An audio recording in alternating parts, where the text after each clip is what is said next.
समालका हलके से बीजेपी के प्रभारी राजेंद्र शर्मा हल्दाना ने आज सनोली खुर्द भाजपा पार्टी कार्यालय पर पहुंची, जहां पर उन्होंने कहा कि इस बार समालका हलके में बीजेपी की जीत होगी और बीजेपी उम्मीदवार यहां पर कमल का फूल खिलाएगा। इस दौरान उन्होंने कहा कि आज तक समालका हलके में विधानसभा चुनाव में कोई भी उम्मीदवार बीजेपी का नहीं जीत पाए, लेकिन इस बार पूरी तरह से माहौल बना हुआ है और समालका हलके की 36 बिरादरी आम जनता अब बीजेपी उम्मीदवार मनमोहन भडाना के साथ लगी हुई है। इसलिए इस बार कमल का फूल अवश्य ही खिलेगा, यह कहना है राजेंद्र शर्मा हल्दाना, वरिष्ठ भाजपा नेता समालका का।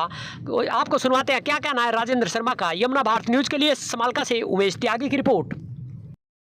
समालका का विधानसभा का संयोजक मेरे को बनाया गया है और पूरे समालका की जिम्मेवारी मेरी है, व्यवस्था को देखने की और इलेक्शन की कंपनी को देखने की। और राजेंद्र हल्दाना मेरा नाम है, ज़िले के अंदर मैं वाइस प्रेसिडेंट हूँ।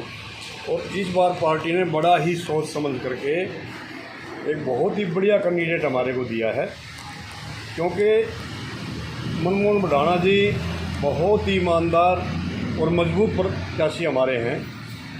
जैसा कि धर्म सिंह छोकर जो है वो यहाँ बदनाम हो चुका है और जनता उसको नहीं चाहती, तो कांग्रेस से जुड़ा हुआ है। और कांग्रेस का काम क्या है कि भ्रष्टाचार फैलाना। कांग्रेस में सिर्फ बाप और बेटे की पार्टी है और हमारी पार्टी भारतीय जनता पार्टी के अंदर किसी का ये नहीं पता कि भाई आज कौन कहाँ बैठे और कल कौन कहाँ बैठे। ये पार्टी नेतृत्व ही विचार करता है और वही जिम्मेवारी देता है।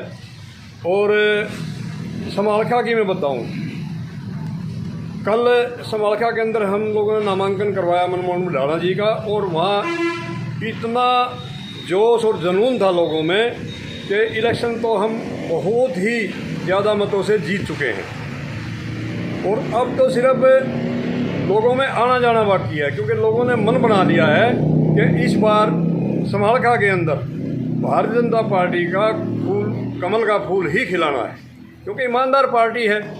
और पूरे हलके के अंदर मेरे विचार से कम भी 4-5 हज़ार बच्चे रोज़गार में लगे हैं, जो कि पहली बार हुआ है हरियाणा के अंदर।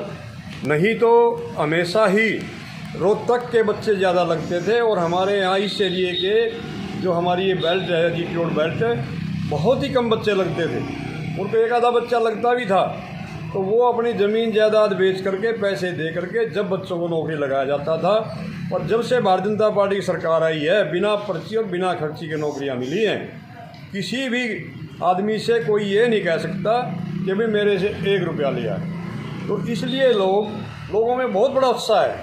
मेरा छोटा सा गाँव है, हल्दाना गाँव है, और उसमें से 45 बच्चे नौकरियों पर लगे हैं, सरकारी नौकरियों पर। चुलकाना गाँव के अंदर 400 लगे हैं। मतलब पूरे समालका विधानसभा के अंदर कोई भी गांव ऐसा नहीं बचा जहां पे बच्चे सरकारी नौकरी ना लगे हों। तो इसलिए लोगों में बहुत बड़ा जुनून है कि दोबारा से भारतीय जनता पार्टी की सरकार तीसरी बार फिर आने जा रही है।